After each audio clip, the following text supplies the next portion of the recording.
Real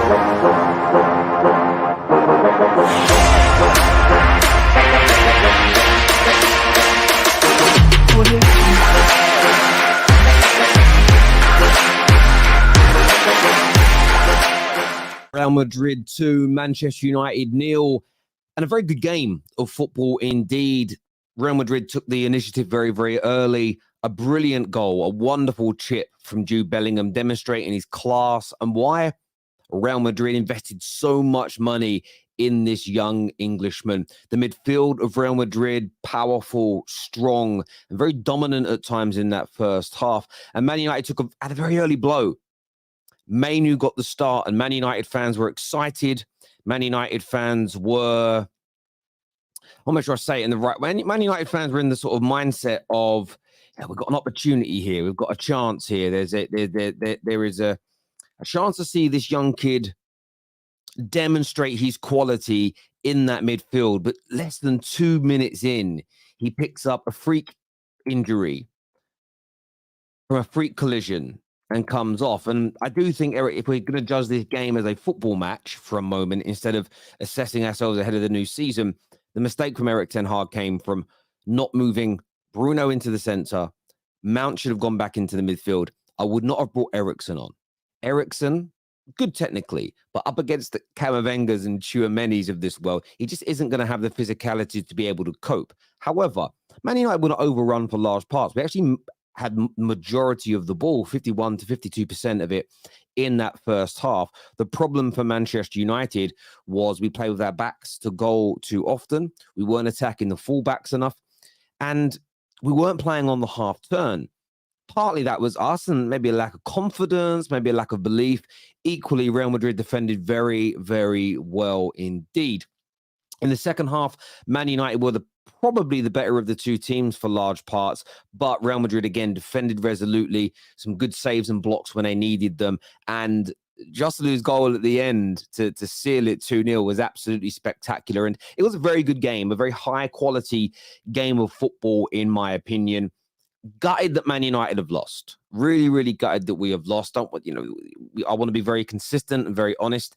I was very happy with the way we played against Arsenal, happy with the win and the building of the confidence. So I now want to see a response on Monday when we play Borussia Dortmund. But there's definitely some key learns from this game from a Manchester United point of view. And I think that's when you're up against technically gifted and physically strong and quick midfields, Eriksen cannot be in that middle. That's the first key learn for me. Also, I thought it was a mistake to have Bruno out on the right-hand side. We became a better team when Bruno Fernandes moved into the middle of the park. I think we saw again today, Rashford is not a number 9. He just isn't. And not when you're up against defenders like Rudiger. For me, that's partly to do with recruitment as well. So we know we need a proper number 9 to come in. Let's get Bruno central more often. We literally have Jadon Sancho, who's in good form in this tournament. On this preseason tour, and Anthony that came on and looked quite good. They should have been starting on that right-hand side. So if we're judging this as a football match, there were some mistakes there from Erik ten Hag. Rashford starting as a striker. Look, I understand it. We haven't signed the number 9 yet. It looks like Højlund is very, very close to joining. But I do get the frustration surrounding that. There's no doubt about it. But beaten by the better team on the night, there's some areas for Man United to improve on, but some encouraging signs as well. We managed to, in that first half, have more of the ball than Real Madrid. So it tells you again, the way we're playing football out from the back is enabling us to have more of the ball. And I think that when we add the additional quality to the midfield with the likes of Amrabat coming in as an example, Højlund joining the team and everybody being fully fit, and you're not going to play teams at the level and the quality of Real Madrid every single day. You're just not going to do it. There's going to be a handful of those games per year when you're at that, playing a team of that level when you're not at home. So look, from my point of view, there are some positive things there. Onana, though. Onana is a very big positive for me. Again, why were we able to have good possession? Why was that plausible? Because of our goalkeeper. And we didn't get the victory today, which is very, very frustrating for me, as a Manchester United fan. However, I can see. It's not even about seeing the vision or the green shoots of progression with him being in the team. I think it's a very, very obvious thing for me. We had the majority of the ball in the whole game at 53%. We actually had as many shots as them. We had as many shots on target as them. We just weren't as clinical today as Real Madrid. But we were able, for the first time in a long while, to dominate possession against a very good team because we had a goalkeeper that could play it from the back. Now, the quality of passing from the defense into the midfield drops significantly in the 62nd minute when we made the changes because you're taking off Lisandro Martinez. But you're not going to do that in the vast majority of Premier League games. Still some definite improvements needed, as I've already mentioned. But Onana, so comfortable on the ball, brilliant with both feet, sweeper keeps at time as well, and made a couple of good saves and blocks as well today, which I think was important because there's been a lot of thought and feeling that wouldn't happen. He's not a very good goalkeeper per se. He's just good with these feet. So yeah, very, very impressed with Onana. Although we lost 2-0, I'm talking more about what he was doing with the ball and how I see that progressing for Manchester United over the course of the coming season and beyond that, really. So yeah, really, really impressed with him. This is a Shaw was shook. I didn't necessarily think Luke Shaw had a poor game today. I'd love you to, skeptic, I'd love you to explain exactly what you mean and delve into a little bit more detail for us as well. No domination was seen. Madrid were playing on the schoolyard. Well, again, I politely disagree with you. Man United dominated the ball. Man United created chances. We created opportunities and openings. We just weren't as clinical as I would have liked us to have been. But we weren't terrible today. And we had the ball. We had the possession. We were getting the ball into the right areas. And look, if we didn't have to take off so many players, maybe the game would have been different. I mean, they made lots of substitutions as well. So it's hard to judge the game as a complete result, especially once the substitutions are made by both teams, because you do mess the flow of the game up. But I don't necessarily think, and I didn't say we dominated Real Madrid, I said we dominated the ball. And we were able to do that because of the way we were playing out from the back. Was pretty happy with Onana. Very good glimpses. Yeah, me too. I completely agree with you. I very, very, very, very, very much agree with you. I was impressed with him.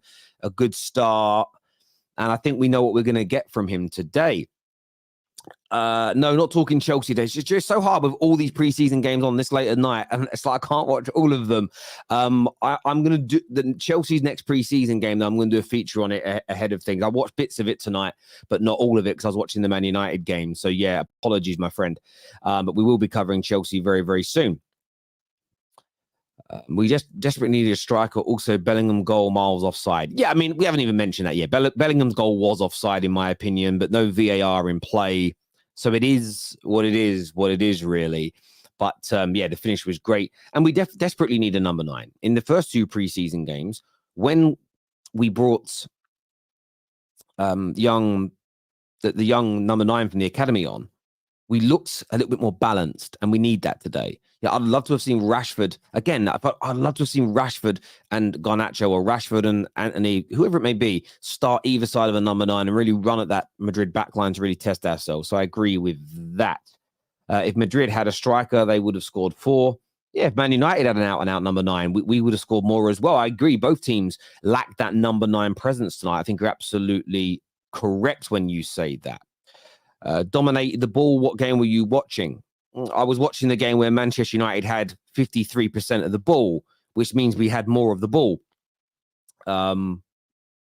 That's the game I was watching. My eye test didn't lie to me. I knew we had more of the ball than Real Madrid. Your eye test isn't working, my friend, because we had more of the ball. Wrexham United FC in the mud. Thank you, Arsenal forever. I appreciate that. Firstly, shout out to you all for staying up. We move the ball well again. Desperately need a striker, and Lisandro triggering rivals again. That's all.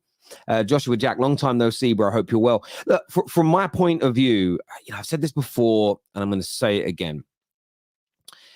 Lisandro, of course, is triggering people. Yeah, he was late on Bellingham, and he got a booking for it. That's just how he plays football.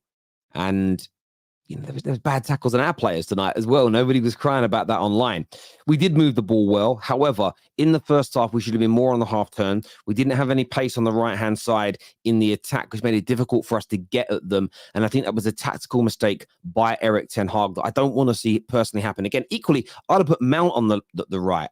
And if you're going to do that and put Bruno in the middle, Mount is quicker, especially over that first 3 to 4 yards to get past somebody. It could have helped us. But we did move the ball well at times. There were some good patterns of play, and it's a really good baseline for us to grow from. But I think bringing in the Amrabats and the Højlunds is very much needed for Man United. Without that focal number 9 and that energy in the middle, when Manu went off and Eriksen went into that middle area, we really did get overrun at times, especially in the transition. I agree with you on that.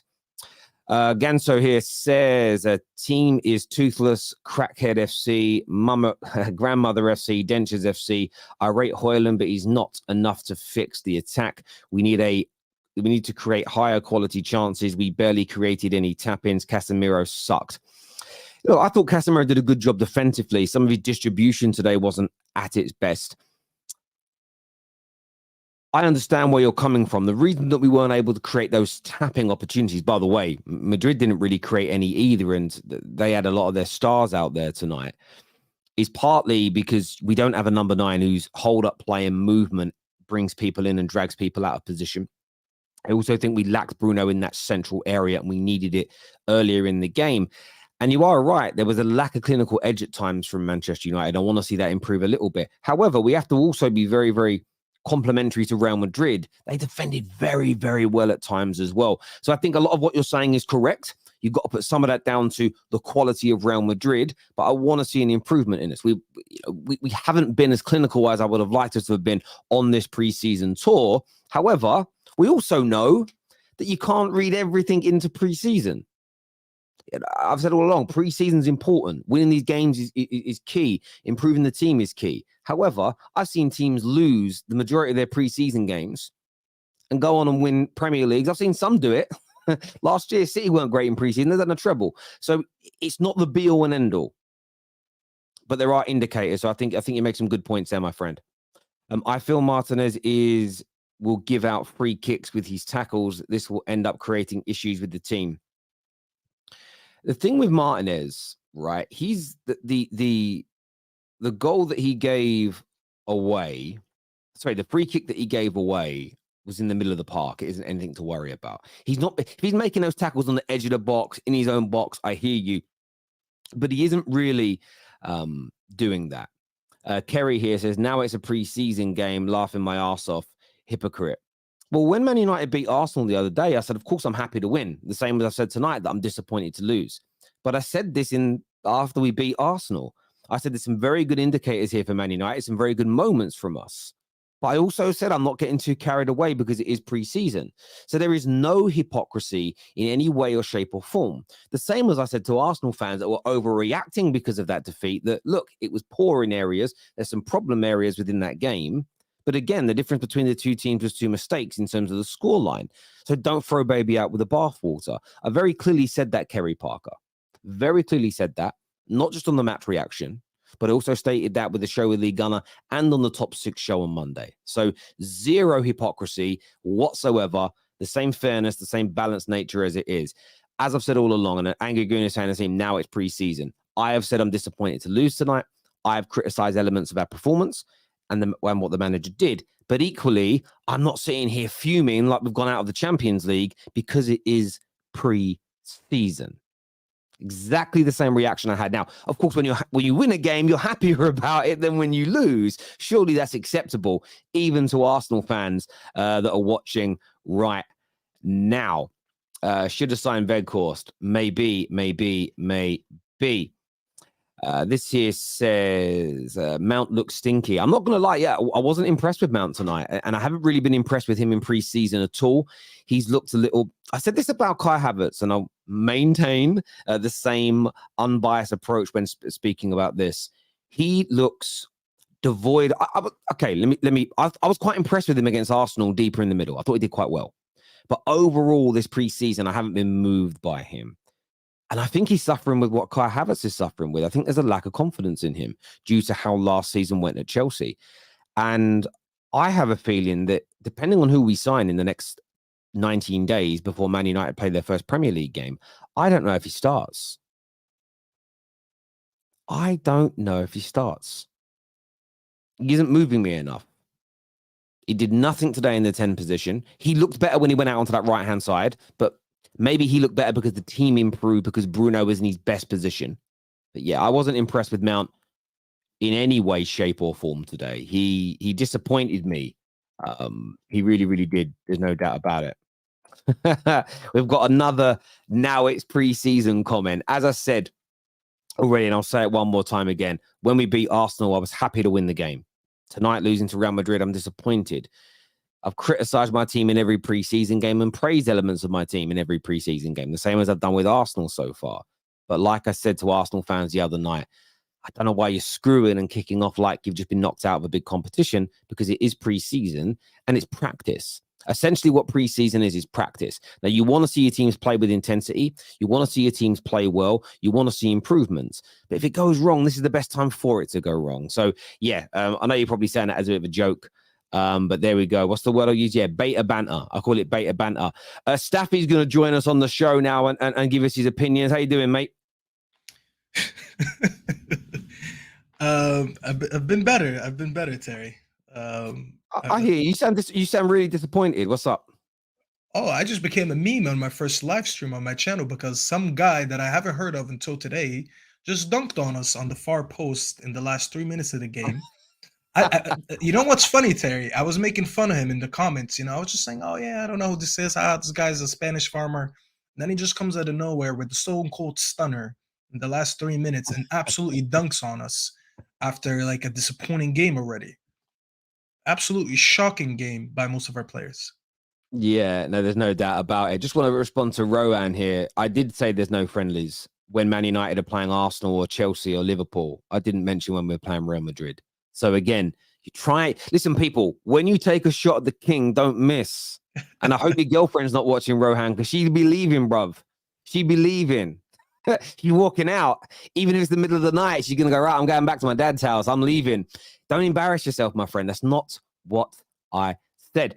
No, I hear you, mate. That overhead kick at the end, it deflated me. It deflated me. I was like, oh no, because I thought we had a chance to equalize, and I didn't want to lose the game because I think do we take the played better in result. the second half. Yeah, we did Yeah, absolutely play better, but it wasn't good enough. And that goal, as you said, it absolutely deflated me because I was hoping we get a goal in the last minute. It still wasn't going to be a good performance because a lot of these players didn't play good enough today. But to lose it absolutely like that, and it looked like Madrid. I don't know about you, but it didn't look like they came out of first gear, in my opinion. It looked like they were cruising the whole game, didn't really have to do much. And then in the last minute of the game, they're like, you know what? Let me give something for the fans, and scores an absolute world class goal. Do you know, for me, so I saw it a little differently.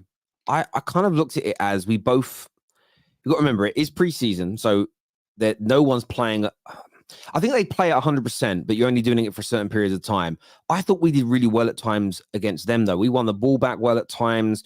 We maintained possession well. We worked that. I mean, when they were pressing us at the back, because of Onana, we were able to pass around it pretty well. I thought we had some good. So I think we kind of nullified them at times as well. Like, we know how good Vinny Jr. is, and he has some good moments, but it wasn't like he didn't have anybody on toast today. So I think we did well in periods as well. It was two high quality performances. I just think the difference between us and them was, again, I mean, the goal shouldn't have. the goal actually shouldn't have stood, if we're being absolutely honest. It was offside, right? Because I kept saying offside. But yeah, I'm kind of happy with elements of the game tonight, not with others. I wanted to ask you about your thoughts on Onana and his, because obviously we're seeing some people say that he could have done better for the goal. I'm seeing a lot of people in our comments tonight saying he wasn't very good this evening. But what did you make of Onana's performance? What did he do that wasn't good? The chip was world class. It shouldn't have stood, but there's nothing he could do at this point because he has to come out. But Bellingham was very intelligent, and that's a world class player to finish like that. So you can't take anything away from the goal. And then the second goal, he's being left at the far post alone. Decides to go for an overhead kick. There's nothing he can do about it. How is he going to anticipate where the kick is going to go? So as far as the goals that conceded, there's nothing he could have done. But he did make a good save in the second half on the other post actually, and it was also from Joselu. He was also left on the far post, and then he came out and made that save with his leg. He made that save in the first half from Vinny. So in terms of goalkeeping, as in saves, he actually did. He saved the shots that he was expected to save. Now, what he was very good at, as you said, his distribution today was amazing. He gives us what we've been talking about this whole time of the signing. He's playing higher in our half. Like there was a point where remember when he was standing next to Delo and Maguire because he's like, no, you guys move up. This is my position. When the ball gets recycled, I'm here. You guys should be a little bit up higher so I can pass it to you. So the guy's been amazing in terms of positioning. Every time he got the ball, he picked the right pass. And whenever he gets pressed, at the end of the game, for the second goal, I think he dropped one of the attackers. I think it was Oselo. He tried to press him, and then he faked him on his left and then went on his right and then picked the pass. Amazing goalkeeping, a goalkeeper. He did everything he was supposed to do today. It's disappointing that he had to concede 2 goals because on another day, if we win this game, people would be sitting there highlighting how amazing our goalkeeper is, But it's unfortunate for him that he conceded 2 world-class goals. Yeah, exactly. And look, I don't really put any of them down to being his fault. One was offside and shouldn't have stood. The other, a few people in the comments have said he should have made an attempt to save it, but I want to say this with absolute respect. That tells me you've never played football, or and that you've never been in goal, because there's nothing he could have done. He was caught. It weren't even caught flat-footed. That actually sounds disrespectful. It was just impossible to get to that ball. And there's no point. Like some goalies do it where they kind of dive for things they're never going to get to, and it looks like they're trying. But where's he going to that? Does he know where it's going to go? If someone's going for an overhit a kick against Piteri, where do I even go? Yeah. No, absolutely. I was happy with that. What was your thoughts on Mount tonight? He's getting a lot of stick for his performance. I know you're not someone who's a big fan of him, so I wanted to ascertain, like, what did you make of what he did? I think he was invisible, Terry. He's done nothing in the first 60 minutes that he's played. He had one chance in the box, and he completely miskicked it. I need to go back and watch a replay because I didn't see a replay of that. I don't know why he missed it. He had that one chance in the 6-yard box, and he missed it. Other than that, I mean, his presence on the ball, I already know that nothing's going to change about that. He's not going to come into this team and all of a sudden he's going to become an amazing passer. But off the ball, when you get these chances, when you get a half chance like that, and you make these late runs that we signed you for and stuff like that, this is when I expect you to do something. But he's really done nothing. But I'm not going to blame him alone because the whole team, I'm going to be very honest, was shocking today. Rashford was absolutely abysmal. I think Rashford didn't even try today.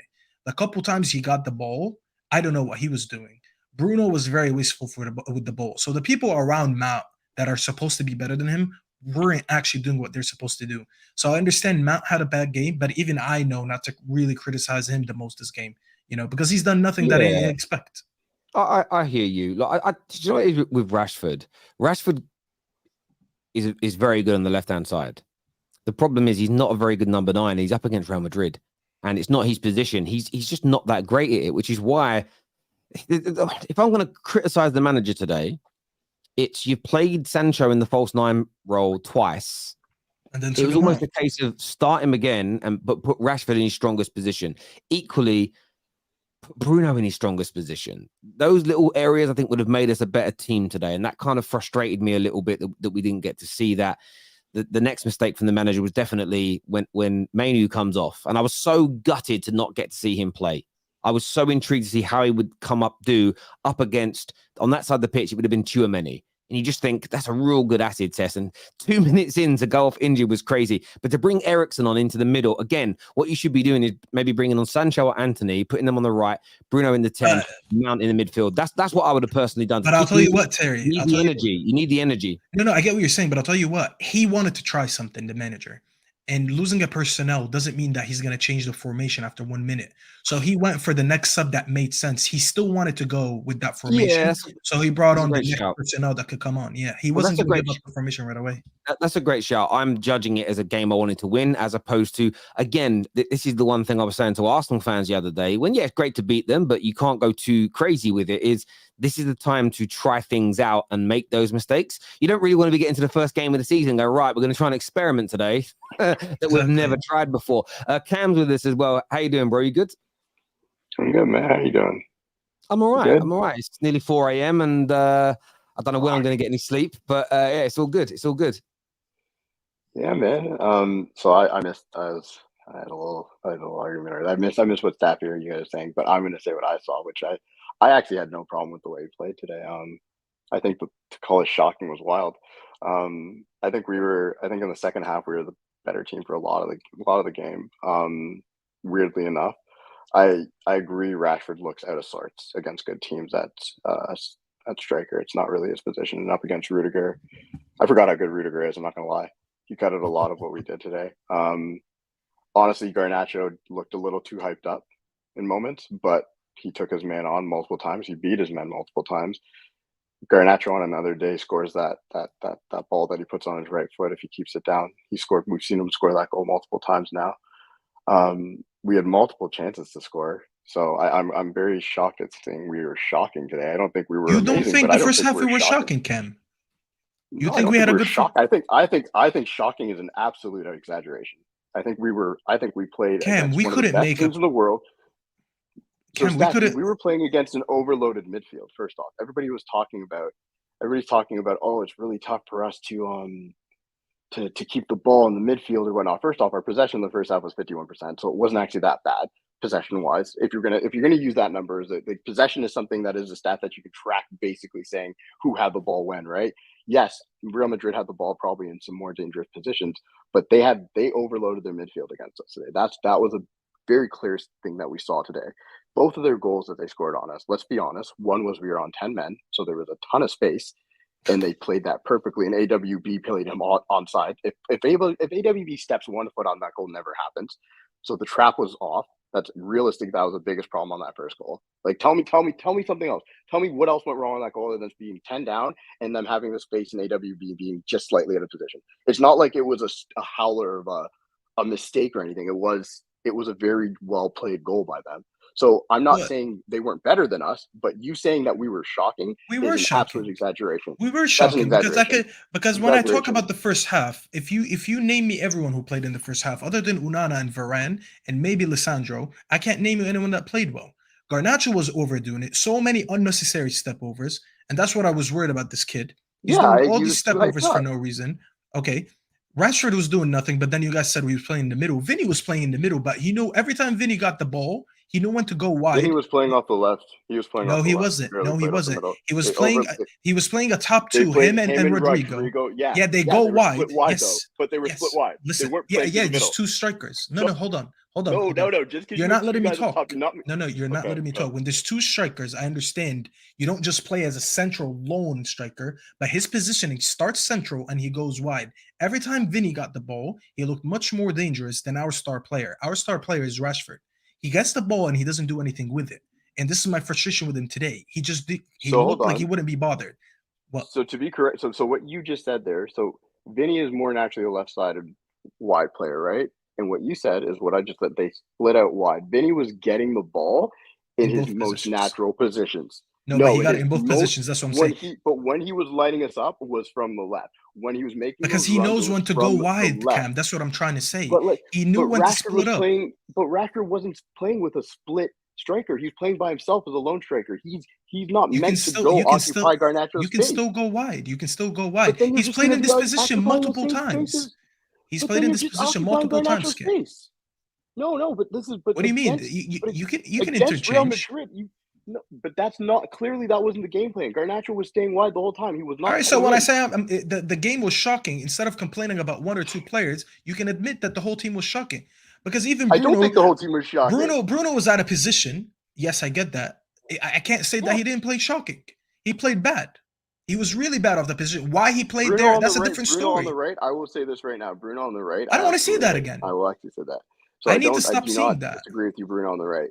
But I think when you use a word like shocking, it means Cam, I think we were shocking. We were giving up the ball so much. You know why, Cam? Because this is only their second preseason game. This is our fourth. We've played 2-3 games more than them. And so you're making excuses for Real Madrid. I'm not making excuses. I'm saying we should be better than that. I think shocking. Listen, you're entitled to think shocking, but in fairness, the majority of our first team, this is only their second game. Yeah, but they played well against Arsenal. No, so when I give them praise against Arsenal, I have to give them criticism today. I'm just being fair. And I do get you there. And look, I understand it. I also get where Cam's coming from. That's shocking. I went online. I weren't really on Twitter during the first half too much, and I went on. A lot of people were talking about our ball retention was bad, and I'm looking at it thinking, I swear we had more of the ball than Real Madrid. Went and checked the stats. No, but and we did give up the ball a lot, Terry. We And did. the frustrating part is that we were giving up in easy positions. Okay, and I understand that, but I also, again, I'm not trying to say, well, they did it, so it's okay for us to. I saw them do it, and that's because both teams did well in terms of pressing each other and winning the ball back and hurrying each other. And I think that's where, listen, and I know you always want your own team to be better. You know, when I go out to a restaurant with my kids, if other people's kids are making noise, I don't notice it. If my kids even make a murmur, I'm like, shh, you disturb other people. When it's your own, like your own team or your own people or your own children or your own friends and family, you know, you're always more embarrassed or more, you're hypercritical of what they do, and I get it. I wouldn't necessarily say we were shocking today in those areas. I think the area that I would criticize us the most was the clinical edge in the final third. That bothered me a lot more today than any other area on the pitch, because we did have the majority of the ball. We created the openings. We just sometimes overrun it or didn't play the right ball, or the shot was a little bit weak. And that kind of frustrated me. And we should criticize that most definitely and say, right, this, you know, on to the next game, this improve in those areas. I think, though, that improves. And this is where it becomes like a catch-22 with what you're saying, Staffy. I don't think you're wrong, by the way, but you put it out. The manager tried something. It didn't work. The only time I'll become frustrated with today is if we keep trying it and it keeps failing. Does that make sense? Yeah. I think what we learned today is we need that number 9 in. Yeah, I think you can play Rashford as a 9 when you're against the bottom half of the table teams, generally speaking, or at home in the Premier League. I just don't think you can do it against Real Madrids and teams like this. It's just so difficult for him. It really, really is. That isn't his game. He's just not his game at all. One thing, Tola, that I was going to say is that, so what I was going to criticize us for is how toothless we were up front. Like I was talking to some of my friends in another chat about Antony, where I was just like, I would just love Antony to hit the net. Just hit the net. He never hits the target, bro. Like, just hit the target. Just a few times, like, just hit the target, do that for me, and I'll be happy. Like, listen, all the other parts of the game are pretty sound at the moment, but just hit the target. Aaron Wan-Bissaka got skinned. He got absolutely skinned. The one thing, like, listen, there is at some point, Aaron Wan-Bissaka, you've got to challenge your man. The amount of backing up he did, I was like, oh, man, you can't just let Vinny run at you. It's never going to work. I'm sorry. And we saw it. He just kept doing the backup thing. So there were definitely pieces of the game that bothered me. But what I can say is there's moments that I saw us moving forward. And when I think about the pieces like a Mount, when you add a Mount whose role is going to be very different, and he's going to have to really figure out how to work with this team. I think he had one of the best passes of the game, actually, that actually sent Garnacho wide open. And I didn't know he had that in his locker. And I was like, you know what? Nice. Good to see. Casemiro had a few line-breaking passes. You actually praised Varane. I had one problem with Varane, I would say, this game. And all I could think about was it really hurts that Kim will probably never play for United, because there was a few times when Varane was running with the ball, and instead of making the line-breaking pass, he put it to the side. And that bothered me, because I was like, listen, this is preseason, and you might as well, Varane, take your chances, do what you got to do. But I will say, overall, for me, I give the team like a 6.5 out of 10 today. That's how I look at it. I think we had lots of chances to score, surprisingly. Like, let's be honest, we did force the keeper into a couple saves. I can't look at this game and say we were terrible, because we weren't. We went toe-to-toe with one of the best teams in the world today. We did look decent, and they played counter. Let's be honest. We always talk shit about people playing counterattacking football. Carlo was playing counterattacking football in that first half. Like, he was playing over our dread. That's what he was doing. He was hitting us on the break multiple times. I'm not mad about it. I'll tell you what I was very positive about today's game was McTominay's performance, because we should be getting that 45 mil for him now. West Ham, get it done. He was running the show against the Real Madrid. I really wanted him to score that. If he scored that, he would have been sold tomorrow. The price goes up. Goes up.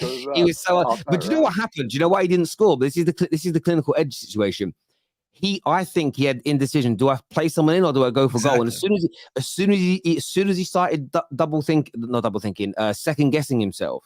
As soon as he did that, it weren't going to go in. I got some super chats here. Ganso says, I think the team will get better with time, with Rashford and Bruno in their correct positions. I agree. I want Højlund, but we need Kane as well. Ball retention sucked. Look, I think ball retention from the front players stunk a little bit. I didn't mind it so much in the middle. Look, Casemiro is always going to be around the 85% mark in terms of his completion of the ball. Staffy about to cry. United in the mud is what United Arsenal Fever says. Any thoughts on Nicholas Jackson? Do you know what? I am going to cover Chelsea in one of their preseason games coming up. It's just they're just clashed in terms of other things I've had on. I did have the Chelsea game on when United wasn't playing, and he does look slick. He looks clean. His goal was brilliant. And I spoke about Jackson when Chelsea were in the process of signing him. And what I said was I knew nothing about him. And everything I read, and I always do the same thing, I go back and read old scouting reports, not ones on Chelsea websites or by Chelsea fans, because I just don't believe you ever get a complete unbiased take. And I didn't read anything great about him. Everything was just very mid, very average. It was just, he's good, but no, I didn't read anything where anybody was talking about him being a star. Having watched him a couple of times now, he looks, again, it's pre-season, so you take it as far as you want, but he looks very, very tasty indeed. So yeah, listen, right now I'm sitting here thinking what a good signing that could potentially be for Chelsea. Onana getting chipped and bicycle kicked on his debut is rough after Terry gassed him up, but I get it's only pre-season, no big deal. Neither goal is his fault. What's he gonna do? The thing is, the chip's amazing, but this is what happens. If he stays on his line and Bellingham gets closer and finishes, everyone would say, why didn't you close him down? The bicycle kick was great, but the bicycle kick was because Brandon Williams was in no man's land. If Brandon Williams is in the right position, the bicycle kick doesn't even happen. But yeah, I hear you, Manny. When I need some sleep, I always listen to Mr. Cam. Oh, fair enough. That's nice. That's a nice. He's saying that your voice is very soothing. You got to think. Arsenal Fever just tunes in to listen to Cam's voice to put him to sleep. Very erotic. Staffy, it was an even game for most of the game, and every stat said so. Our issue is we have no goal threat. We created enough chances to score at least 2 goals.